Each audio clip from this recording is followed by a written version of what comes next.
Welcome to the Deep Dive. Today, we are taking a custom-tailored journey into the origins of one of the world's most powerful, wealthiest, and, well, perhaps one of the most morally complicated business dynasties out there. We're talking about the family that controls the Volkswagen Porsche empire. Exactly. And it is a phenomenal empire. I mean, the scale of the wealth, the industrial control, it's truly staggering. Just look at the modern numbers. Porsche, and that's just the sports car division, had a record year in 2022. A huge year. They moved over 30,000. Which pulled in revenue of over, 37 billion euros? And delivered nearly 7 billion euros in profit, all in a single year. Incredible. And that success, it really secures the position of the controlling family. The Porsche-Piëch clan. Right. And when you start to aggregate their stakes, their holdings across the entire conglomerate, the descendants of the founder, Ferdinand Porsche, they control a fortune estimated, and this is conservative, between 60 and 80 billion euros. So that's roughly 70 to 90 billion US dollars. They are, no question about it, one of Europe's wealthiest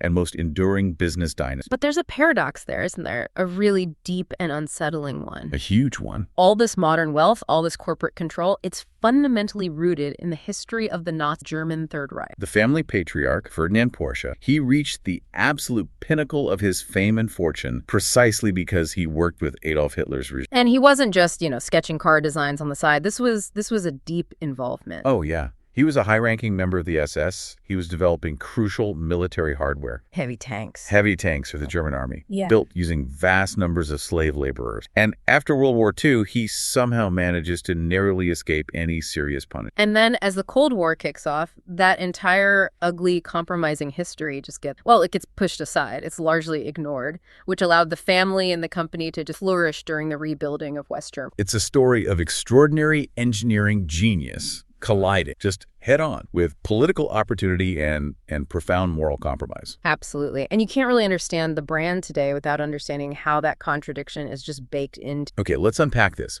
Our mission today is to follow this really complex dynasty, trace their origins from a small industrialized town in Bohemia, part of the old Austro-Hungarian Empire, through the crucible of two world wars, and ultimately right into the high-stakes boardrooms of the modern automotive conglomerate. So let's start at the beginning. Ferdinand Porsche, the engineer. His formative years. Right. And you have to start with a strong sense of place and time. He was born in 1875 in a town called Maffersdorf. And if you look on a map today, that's Vratislavice nad Nisou in Czechia. Exactly. But back in 1875, it was firmly inside the borders of the Austro-Hungarian Empire. And that geographic context so crucial to the story. So why? Why is that specific location, Bohemia, so important for his early life and career? Well, it's about two things: ethnicity and industrial development. The Porsche family were Roman Catholic Sudeten Germans. Okay. And sources can trace their ancestry back centuries to 1672. They were part of the Aussiedlung, the huge historical process of East settlement. So Germanic people moving into and settling Central and Eastern Europe during the Middle Ages. Precisely. And they were a lower middle class family, initially farmers who, supplemented their income with other trades. So their history is one of deep roots in this really complex, multi-ethnic region that was ruled by the Habsburgs for centuries. Right. They were farmers, but they also dabbled in carpentry and significantly hydraulic. This was during the canal building golden age, say from 1750 to 8. So there was already a technical streak in the family. A practical hands-on streak, for sure. By the time Ferdinand was born, his father, Anton, had sort of elevated the family a bit. He ran a successful small business, employed maybe 24 people. They were firmly middle class and technically adept. But it was the historical timing and the geography of Bohemia that really gave Ferdinand's talent the springboard it needed. Absolutely. Bohemia industrialized extremely, much faster than a lot of other parts of the sprawling, often agrarian Austro-Hungarian Empire. And that was because of resources. It was primarily due to its proximity to crucial natural resources, specifically huge deposits of coal and iron ore. So this concentration of industry, it fostered technical schools, engineering firms. It offered a clear path for a young man with ambition. And this is where you really start to see that engineering brain of his just click, even as a kid. Yeah, his early experiences were pretty typical for the time. He went to the local school, worked in his father's workshop, so he got a really robust hands-on mechanical education. But the pivotal moment for him, it was the swift arrival of electricity in Mappersdorf, 1906. An 11-year-old kid watching the industrial age literally arrive on his street. And the electricity, it wasn't for streetlights or homes. It was installed so the local textile factory could electrify its spinning machine. Right. And the sources have this fantastic anecdote of 11-year-old Ferdinand just trailing the workmen who were laying down this primitive electrical grid, constantly asking them questions. How does it work? What's the flow of the current? How do the generators operate? His curiosity was just relentless. That sounds like a defining moment. He didn't just accept the new technology, he immediately wanted to master it. Exactly. And by his mid-teens, he wasn't just watching anymore, he was applying it. He was working with electrical components and motors for that same local textile. And he famously, and probably illegally, wired his own family's house up to the factory grid. He did. This total immersion in electricity was building his technical foundation just as the global transportation revolution off. Because his entry into professional life coincided almost perfectly with the birth of the automobile, right? Carl Benz produces the first modern automobile in Germany in 1885. Just 1 year before electricity arrives in Mappersdorf. The world just shifted gears, almost over. So in 1893, at 18 years old, Porsche leaves his provincial town. He moves to Vienna, the center of the empire, where the opportunities were. And he got an apprenticeship. He did, at Bella Egger & Company, an early utilities firm. He was focused on electrical engineering during the day and then studying mechanical subjects at night at the Vienna University of Technology. But his heart wasn't really in utility grids, was it? It was in motorized transport, specifically electric propulsion. Yes. By 1897, Porsche is already prototyping automobile. A year later, he gets hired by a man named Ludwig Lohner, who was a really forward-thinking coach builder specializing in electric cars and early hybrids. This was the absolute cutting edge of transportation tech at the time. And the Lohner Porsche Mix, the car they developed, that was a genuinely groundbreaking machine. It absolutely was. It was the first car to have four-wheel hub electric motor. It pioneered the concept of the series hybrid drive. So the internal combustion engine wasn't driving the wheels directly, it was acting like a generator.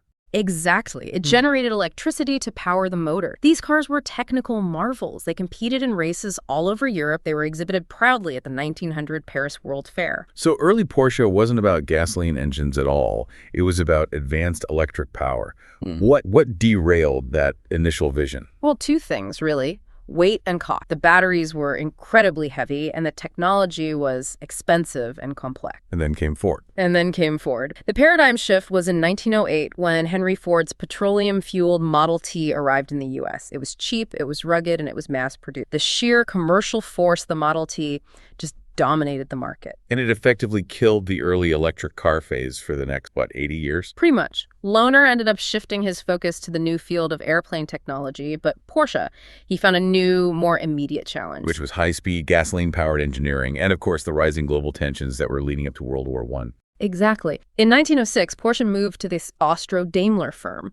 Now, Austro-Daimler held major government military contracts, and they desperately needed faster, more powerful vehicle designs. This was the pre-war arms race era, right? There was a massive demand for high-performance machinery. So he started refining designs specifically for speed, and this is where the core DNA of the later Porsche brand, the company, really starts to crystallize, even though it's still under the Daimler banner. He dove into those European speed races and tours, Germany, France, Britain, Belgium, all in the early 1910s. And this relentless focus on meticulous, powerful design to maximize speed and endurance, it became an intrinsic ethos for him. He built a reputation on high-octane performance. And those talents very quickly transitioned into military work, specifically logistics. Artillery was getting heavier and heavier, and it required new kinds of vehicle support. That's right. The great military challenge of the day was how to move these massive new artillery pieces off the railway lines and into the field quickly. It required heavy-duty, powerful towing vehicles or artillery tugs. And Porsche was the man. Can you give us a sense of the scale of these vehicles? I mean, what are we talking about here? Well, his designs, models like the M11 and the M12, they were formidable. The M12, for instance, had a powerful 100-horsepower engine. That's significant power for a vehicle, and it was designed to haul immense weight over really uneven terrain. And then, as World War I begins in 1914, his work becomes exclusively military. He moved to Akota Works in 1930, which had acquired a lot of Austrian contracts, and throughout the entire war, he solely focused on military hardware. His artillery tugs went through multiple iterations, culminating in the M7. A vehicle so large and so powerful, so central to the Austrian war effort, that it earned the nickname Goliath. And he was formally recognized for this service to the empire. Yes, he received the Officer's Cross of the Emperor Franz Joseph for his work. But while his career was peaking during the war, the whole political structure that supported him was crumbling. The Austro-Hungarian Empire fragmented in 19... So 1918 marks a complete disruption. The empire is gone. You have years of revolutions, civil war, economic chaos all across Central Europe. How does this established, successful engineer navigate all that turbulence? He tried. He briefly returned to Daimler in Austria, trying to resume a normal career. But the opportunities and the financial backing, they just weren't there anymore in the newly formed, smaller, financially crippled Austrian state. To the future, the stable industrial base that lay across the border in Germany. In the new Weimar Republic, yes, that necessity. And that move brings us squarely into Section 2, from designer for hire to freelance consultant. This is what sets the stage for the family dynasty. So Porsche relocates to Stuttgart, Germany in 1920.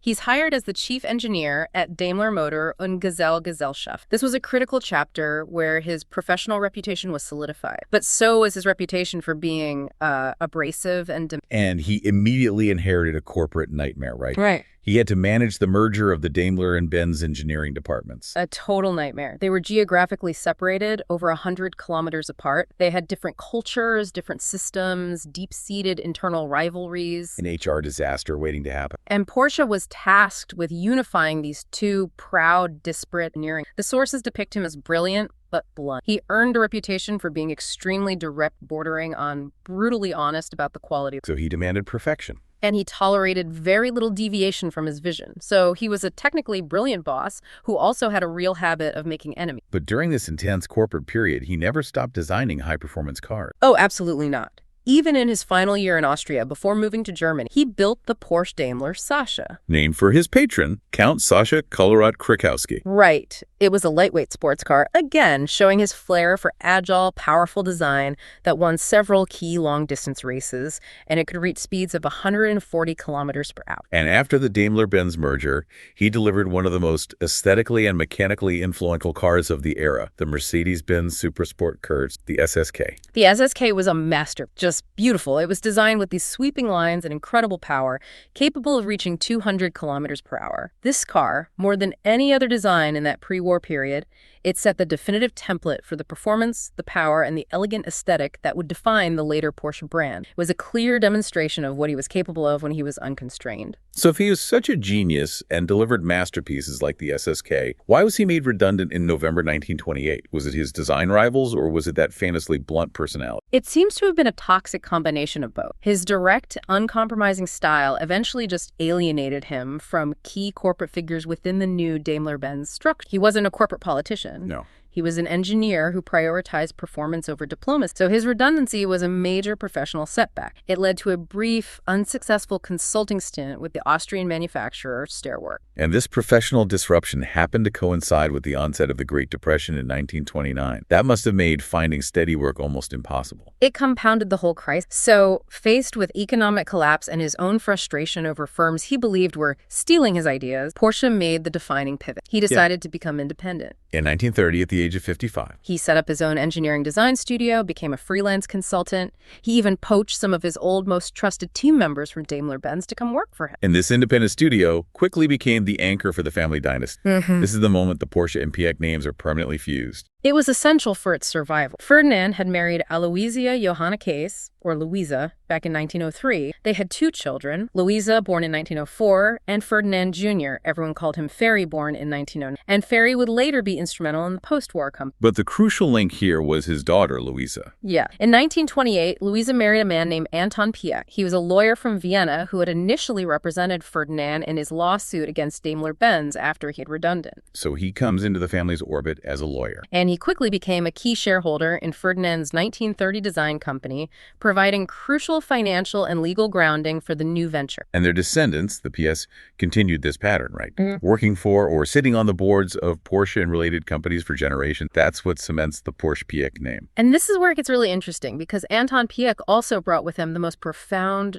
dark political entanglement. He was the first member of the extended family to have close ties to the Nazi party, the NSDAP. So his connection to the Nazis predates their rise to national power in Germany. Oh, years earlier. Anton Piëch was active in Austrian legal circles, and he acted as a lawyer for the Nazis in Austria in the late 1920s. So when they were still a small, often violent, fringe group. Exactly. His early association placed the Porsche family immediately adjacent to the most extreme right-wing political movement in Central Europe, and it positioned them perfectly for the coming revolution. Which brings us directly into Section 3, the Nazi era and the birth of Volkswagen. This is the period that defines the foundation of their corporate fortune and their legacy. And the speed of the political shift was just astonishing. The Nazis were a fringe movement, 2.5% of the vote in 1928. But by 1932, driven by economic devastation, unemployment, nationalist grievance over the Treaty of Versailles, they became the largest party in the Reichstag. Hitler was appointed chancellor in early 1933. And Ferdinand Porsche understood political opportunity immediately. He'd had that fleeting meeting with Hitler at the German Grand Prix in 1926, but he immediately capitalized on the regime. Right. In February 1933, just weeks after Hitler became chancellor, Porsche formally reintroduced himself via telegram, offering his services to the new government. And the regime quickly adopted these economic strategies centered on massive state-driven projects. The Autobahns were one.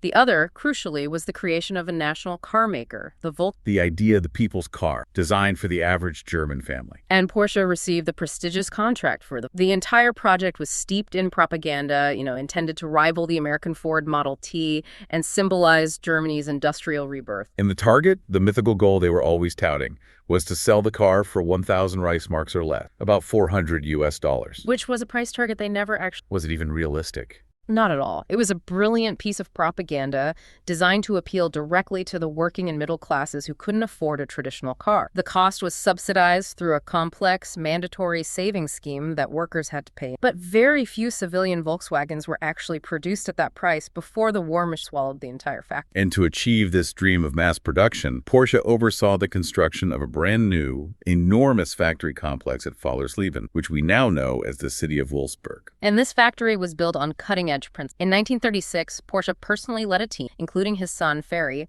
on a critical trip to the United States. To Detroit. To Detroit and Dearborn, yes. To study Henry Ford's assembly line, the concepts of standardization, high-volume, mass production logistics. They brought all that knowledge directly back to Germany and applied it at Wolfsburg. So American industrial techniques, developed by Ford, were integrated directly into Hitler's state-owned car project by Porsche. It's a stunning convergence of modern industrial theory and fascist state planning. But even while he was juggling the logistics of building Wolfsburg and designing the Beetle, Porsche remained devoted to high-performance vehicles. He was still designing the Auto Union racer. He was. He designed the incredible P-Wagon racers for Auto Union, vehicles that absolutely dominated European competition between 1934 and 19... And he also developed the prototype Porsche 64. A sleek pre-war design that crucially heavily influenced the aesthetics and mechanics of the post-war Porsche 350. Right. He never stopped being that high-performance. But the focus shifted rapidly away from civilian life. By the late 1930s, the Volkswagen was sidelined, and the entire industry shifted to military production. Starting around 1935, the resources, the funding, the labor, the massive Wolfsburg factory, which was built for the people's car, was converted almost immediately to produce military hardware. It started with airplane parts and eventually moved to armored vehicles. And this is the period where Ferdinand Porsche's personal commitments to the regime went far beyond just mere compliance. This is so critical to the dynasty's legacy. Porsche made deep voluntary commitments. He joined the Nazi Party, the NSDAP, in 1937. And even more significantly, he joined the SS paramilitary group, the organization at the very center of the Holocaust and the concentration camp system, in 1930. And he achieved a very high rank within it. Yes. During the war, he attained the rank of Oberfuhrer. Now, in military terms, that's roughly equivalent to a senior colonel or a brigadier general. This was not a token membership. This was a high command rank, signifying deep trust and high-level involvement within the core mechanism. And he was a very visible public figure supporting the regime. Oh, absolutely. The regime used him for propaganda. There's that iconic photo of him with Hitler laying the cornerstone of Wolfsburg factory. It's a massive public spectacle. And beyond that, the family used the regime's policies for direct financial gain. Right. This brings us back to a man named Adolf Rosenberger. He was a Jewish race car driver and a financier. And he was the man who provided the crucial seed money to launch Porsche's 1930 design studio in the first place. So he's a foundational partner. A foundational partner. And as the anti-Jewish Nuremberg laws intensified in 1935, Ferdinand Porsche actively exploited them. He forced Rosenberger out of the company, effectively confiscating his share. What happened to those shares? Ferdinand Porsche assigned Rosenberger's equity directly to his own son, Ferry. He just absorbed the founding financier fancier stake into the family's total holdings before Reisenberger managed to flee Europe and eventually make it to the United States. It was a direct, calculated act profiting from the regime's persecution. No other way to put it. And as the war escalated, Porsche's engineering genius was totally redirected toward the most complex and destructive military hardware. Heavy tanks. Indeed, he played a central role in designing heavy tanks for the army, leveraging his expertise in both mechanical and electrical systems. And this is where his original interest in electric drive comes full circle, in the most unexpected and deadly way. You're talking about the Porsche Tiger, the VK45.01. Can you detail the engineering behind that tank? It's fascinating. The Porsche Tiger was an engineering marvel, even if it was a bit flawed in practice. It was an extremely heavy tank, mounted a powerful 88mm gun, but instead of relying on a traditional mechanical gearbox to transmit engine power to the track. He used a hybrid gasoline-electric drive system? Just like the Lohner Porsche mix from 1900, but now applied to a 60-ton armored vehicle. So the gasoline engine didn't mechanically drive the tracks, it acted as a generator, powering electric motor. This eliminated the need for complex, heavy, and notoriously failure-prone mechanical transmission. It was technically brilliant, but the system used enormous amounts of copper, which was a critical war resource, and it had reliability issues under combat. So he lost the main contract for the Tiger then? He did, to the Henschel design. But his design principles were further developed. Which led to the massive tank destroyers. Yes. The Elephant Heavy Tank Destroyer, a truly gargantuan 65-ton vehicle that saw significant action at critical battles on the Eastern Front, especially the immense armored clash at the Battle of Kursk in 1943. Porsche was designing the very vanguard of German military. But the infrastructure to build these military behemoths, it relied on the most heinous system of the Nazi economy, slave labor.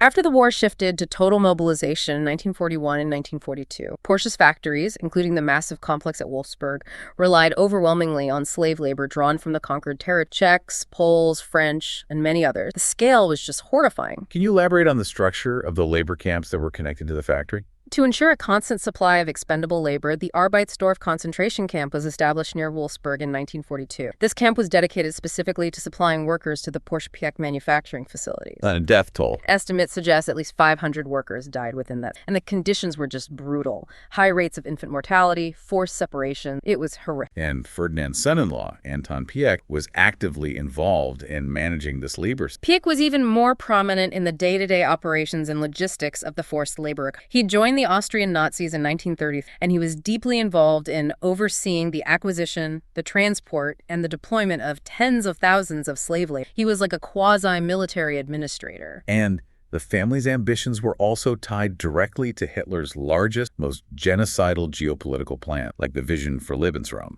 Absolutely. Porsche was simultaneously employed to design these enormous wind turbines. And these weren't for domestic energy, they were for the planned infrastructure of the expansive Lebensraum, the living space the Nazis intended to carve out north of the Blacks after the anticipated conquest. So the family's technical and financial entanglement with the core crimes of the regime was nearly complete. It's just an overwhelming period of history. And as the war ended and the Allies moved in, there was an initial but very incomplete reckoning, which moves us to Section 4, post-war rebuilding and the second generation. The reckoning began almost immediately after Germany's surrender. In December 1945, Ferdinand Porsche and Anton Piëch were arrested by French authorities. The charges were serious, specifically focusing on their use of French POWs and resistance fighters as slave laborers at the Wolfsburg factory. But the arrests were not universal across the family. No. Ferry Porsche, Ferdinand Jr., who had also voluntarily joined the SS in 1938, but later claimed he was coerced. He was released much earlier.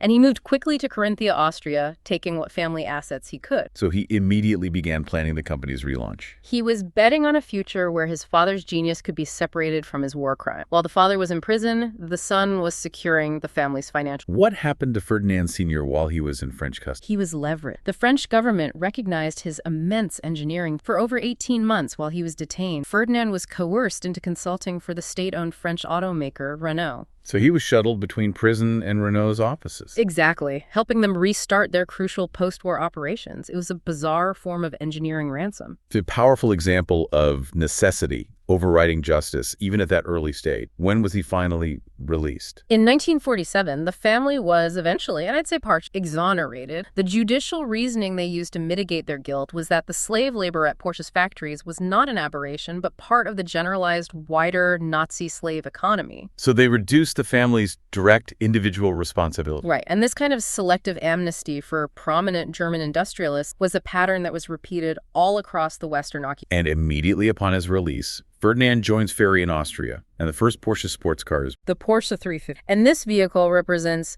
the absolute phoenix moment for the brand. It was technically based heavily on that pre-war Porsche 64 design that Ferdinand had sketched. And crucially, it used mechanical parts engines, gearboxes, brakes that were supplied by the recently revived Wolfsburg plant. The company he designed for Hitler, which employed his slave labor, provided the parts for the car that saved his family's name. The irony is just profound. And not only that, but the Beetle itself, the car he designed for the Nazis, was finally entering mass production at scale at Wolfsburg under British military administration. And in 1950, Ferdinand Porsche was allowed to visit the factory built. And incredibly, he was granted a small royalty on every single Beetle that was sold. A royalty that generated a massive perpetual stream of revenue for the family for decades. And this decision, this widespread forgiveness for prominent engineers and industrialists, it has to be seen in the context of the emerging Cold War. Absolutely. The Allies needed West Germany to be a stable, rapidly rebuilding economic power. The Wirtschaftswunder, the economic miracle. And Porsche's industrial genius, however compromised his past, was deemed essential to this rebuilding. It was strategically prioritized full denaturation. Ferdinand Porsche died shortly after, in January 1951 at age 75. But the foundation, built on that Beetle royalty and the early success of the 356, was secure. The baton passed entirely to Ferry Porsche, Ferdinand Jr., and he's the one who truly built the modern global brand. Ferry moved the company back to Stuttgart, West Germany, solidifying their base. The 356 went on to sell over 75,000 units. A huge success given the economic conditions of a shattered post-war. But the true identity of the brand, the car that defines them today, is the 911. The iconic Porsche 911 range was introduced in 1963, went on sale in 64. Its distinctive and highly influential feature was that rear-mounted engine configuration, which provided those unique handling characteristics, and keeping with the tradition of multi-generational engineering. Ferry's son, Ferdinand Porsche, who everyone knew as Butzi, was heavily involved in the 911's design. This continuous flow of design genius and technical involvement through the generation was just fundamental to Porsche's sustained success. It linked the original patriarch's vision to the modern company. And the company didn't just sell luxury cars. It sold an image built on racing dominance. The racing program was the ultimate expression of that speed ethos inherited from Ford. The brand solidified its formidable reputation through long-distance race, highlighted spectacularly by the Porsche 970. The legendary machine that won the prestigious 24 Hours of Le Mans in both 1970 and 1971. Proving their engineering superiority on the world stage. By the 1970s, as the company grew into a major global player, Ferry started splitting management roles, running in outside leadership for the first time. The company needed fresh perspective, especially after a dip in sales. So in the early 1980s, they hired Peter Schutz as CEO. He was the first non-family member to lead the company. And that detail is particularly striking given the company's origin. It's highly symbolic. Peter Schutz came from a German Jewish family that had fled Europe before World War II. They initially settled in Cuba before the U.S. And he was hired specifically to improve Porsche's market prospects in North America. Right. The irony, a German Jewish executive hired to lead a company founded by a high-ranking SS member, it just speaks volumes about the corporate world's desire to move beyond the past and fully integrate into the global. But while the company moved on, the family's control remained secure, and the stage was set for the next generation, specifically Ferdinand Porsche, to radically reshape the entire German automotive landscape. Which brings us to Section 5, the corporate battle and the great short. And to understand that, we have to understand Volkswagen's post-war status first. Right. Unlike some companies with explicit Nazi ties like IG Farben, the VW enterprise was protected. It was allowed to rebuild in the British occupied, and it thrived under structure. Fueled by the one thing they knew how to build. Yeah. The Beetle became a global icon of utility and affordability. By 1973, it surpassed the legendary Ford Model T in total global sales, hitting 16 million units sold. And VW used that cash flow to diversify, acquiring a controlling stake in Audi in the mid-1960s. And this industrial behemoth provided the career path for the next generation of the dynasty, Ferdinand Porsche, Ferdinand Sr.'s grandson. Piëch, the son of Anton Piëch and Louisa Porsche, was born in 1997. He was steeped in engineering, studied mechanical and prestigious Federal Institute of Technology. He started started, naturally, working at Porsche in the 1960s under his uncle Ferd, contributing to major sports car developments. But the family decided that some cross-pollination was necessary. So in 1971, he left the private Porsche firm and moved to the massive VW subsidiary Audi. And Piëch was tremendously successful. He was driven by this powerful vision that VW and Audi should stop relying solely on mass-market cars. And instead target a higher-end, more expensive luxury customer base, a radical departure for VW. And that successful advocacy and his sheer technical command, it propelled him right to the top of the entire conglomerate. By 1993, Piëch rose to become the CEO of Volkswagen AG. And under his aggressive, far-reaching leadership, VW just ballooned into the conglomerate we know today. He acquired Skoda, Seat, and most famously, the iconic Italian sports car maker Lamborghini by the turn of the century. So by the early 2000s, you have this really complex dynamic. You have Porsche, the elite, highly profitable, privately controlled sports car maker. And then you have Volkswagen, the vast multinational industrial behemoth, also run by a member of the family, Piëch. And the family decided this divided structure was inefficient. They aimed to consolidate power, which set up the most audacious corporate takeover attempt in years. Starting in 2005, Porsche SE, the family's private holding company, began aggressively acquiring a stake in the publicly traded Volkswagen. They grew rapidly, from 20% to nearly 50% by the end of 2007. What was driving this aggressive acquisition? It was all about a massive valuation. In 2005, Porsche SE was valued at maybe 15 to 20 euros. VW was physically enormous, producing millions more. But their profitability was lower relative to its size. Porsche operated at extremely high profit margins. They were making huge money on every car sold. So the family saw they could use Porsche's cash flow to buy control of the far vaster VW conglomerate. They were essentially leveraging their elite status into industrial dominance. And the method they used to hide their intentions was highly unconventional. Some would say underhand. They used a sophisticated financial strategy with cash settled up. So instead of buying shares directly on the open market, which would immediately trigger mandatory disclosure rules as their stake grew, they bought these options. How does that hide what they were doing? Well, buying a cash-settled option is basically a bet that the share price, it gives you exposure to the stock's movement without actually holding the underlying voting shares, at least not initially. This allowed Porsche to secretly amass control over the equivalent of a massive percentage of VW stock without immediate disclosure. And the goal was to get a controlling interest control over Audi, Lamborghini, everything, without alerting the regional government of Lower Saxony. The government that held a crucial 20% stake and had veto power over major corporate decisions thanks to the old Volkswagen law. They were trying to bypass political opposition entirely. The tension peaked in the autumn of 2008. It did. By then, Porsche had used its options to secure 74% of VW's controlling shares with voting rights. It was an astonishing financial. But this complex financial maneuver set the stage for one of the most insane market anomalies the world has ever seen, the Great Short. You have to remember the global context. This is late 2008, the financial crisis is looming, and many investors around the globe, especially hedge funds, were short-selling VW stock. They believed that, despite its massive size, it was fundamentally overvalued, especially with the global downturn on the horizon. So these short sellers were betting the price would fall. They were borrowing shares and selling them, hoping to buy them back cheaper later.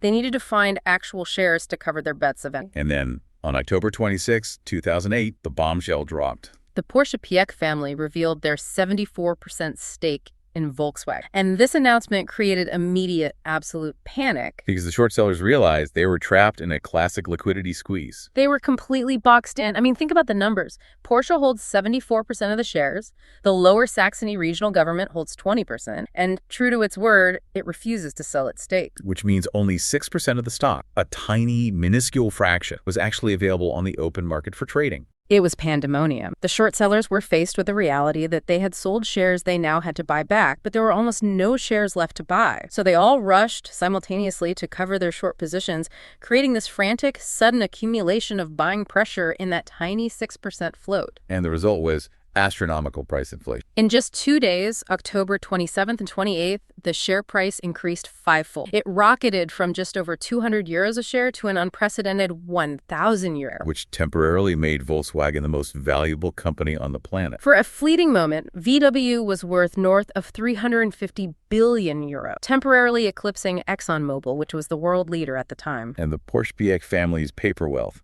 inflated by this anomaly. It briefly spiked to around $300 billion.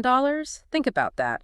For 48 hours, a family controlling a luxury car maker built on Nazi foundations was, on paper, wealthier than anyone who has ever lived, momentarily surpassing figures like Bill Gates several times over. But as you said, it was a market anomaly, not organic wealth. The party couldn't last. No. As investors unwound their terrified, panicked positions and liquidity returned, the stock collapsed rapidly. By December 2008, it was back down to €200. Then, the reality of the great financial crisis hit the auto sector hard, and by 2009, VW's price had tumbled further, down to €120 a share. And this is where the strategy turned sideways for the family. They had won the battle for control, but the financial war destroyed the victory. Well, Porsche-Piëch had borrowed an immense amount of money, tens of billions of euro, to acquire that control. They were relying on continuous cash flow from Porsche's profit margin. When the stock collapsed and the financial crisis throttled car sales, the family holding company was left dangerously exposed, unable to service its colossal debt. The reversal of fortune was total. Ultimately, the tables were turned completely. Volkswagen, the industrial behemoth the family had sought to acquire, ended up acquiring Porsche-Piëch as a subsidiary. It reversed the initial takeover. So the family didn't win the corporate war, but they maintained control, which is really the most important part of the dynasty story, isn't it? Oh, absolutely. Despite the formal reversal, the Porsche-Piëch family retained effective control. They still hold the majority stake in the now merged VW conglomerate, which includes Porsche, Audi, Lamborghini, all the other brands. Their power is exercised through the supervisory board and their voting rights. But there is still that enduring check on their power, that old law tied to the origins of Volkswagen. That's the enduring political complexity. The 1960 Volkswagen law ensures that the Lower Saxony government, with its 20% stake, retains a veto power over certain corporate decisions, especially major factory closures or moves. It's a constant reminder that VW is not just a commercial entity, it is also a vital regional, political, and economic. And today, the great-grandchildren of Ferdinand Porsche are emerging on the supervisory boards, ensuring the continuity of the dynasty. You see Wolfgang Heinz Porsche, Ferry's son, who played a major role during that 2005-2009 drama. And you also see the Piëch side coming full circle, technologically. Anton Piëch, a great-grandson of Ferdinand Sr., founded a company called Piëch Automotive in Switzerland in 2017. And it's an electric sports car company. A spiritual return to the hybrid and electric concepts Ferdinand Porsche was pioneering over a century ago with the loaner Porsche-Piëch. That narrative loop is compelling, but it forces us to confront the enduring moral question. That massive, secure family wealth is still fundamentally tied to the foundation of the Nazi regime, which brings us to our final section: legacy, scrutiny, and future trajectory. The family has consistently attempted to shape its public image, particularly in the post-war era. They followed a pattern established by Ferry Porsche, promoting German industrial history and, more recently, through philanthropy. And the younger generations are heavily involved in charitable giving, which often seems to coincide with periods of renewed scrutiny. Yes. For example, the Ferry Porsche Foundation, launched in 2018 by Ferry's sons and grandsons, promotes educational and social causes, particularly focusing on STEM subjects within Germany. And the Tony Piëch Foundation. It advocates for ecological issues, climate change, and research into sustainable construction methods for 21st century cities. So the family is using its wealth to address modern societal need. But does that generosity overcome the historical record? This is where the whitewashing debate begins. It's unavoidable. Critics point out that the Ferry Porsche Foundation was created precisely during a period when the family's direct, high-level Nazi past was coming under renewed scrutiny, particularly among younger generations. This raises the question of whether the philanthropy is genuine atonement or just a way to manage a highly toxic public. Many major German corporations, Krupp, Siemens, Deutsche Bank, collaborated with the Nazis and survived, capitalizing on the Wirtschaftswunder. Why does the Porsche-Piëch family draw particularly intense criticism compared to some others? The criticism really hinges on the direct personal involvement of the Ferdinand Porsche was not just a corporate entity that produced goods for the state. He was a high-ranking SS Oberfuhrer and was personally involved in setting up concentration camp labor at... So critics argue that the family has failed to fully acknowledge or atone for the specific weight of that association genocide. Unlike some other German industrial families who commissioned independent historical studies or paid massive reparations. And the family's actions in the mid-2000s, attempting to acquire VW car company, explicitly established by the Nazi state, only amplified this scrutiny. That's right. The controversy peaked around 2014 when a major public outcry erupted over a €1 million project intended to memorialize Ferdinand Porsche in his Czech hometown. Local political opposition forced the project significantly scaled. And more recently,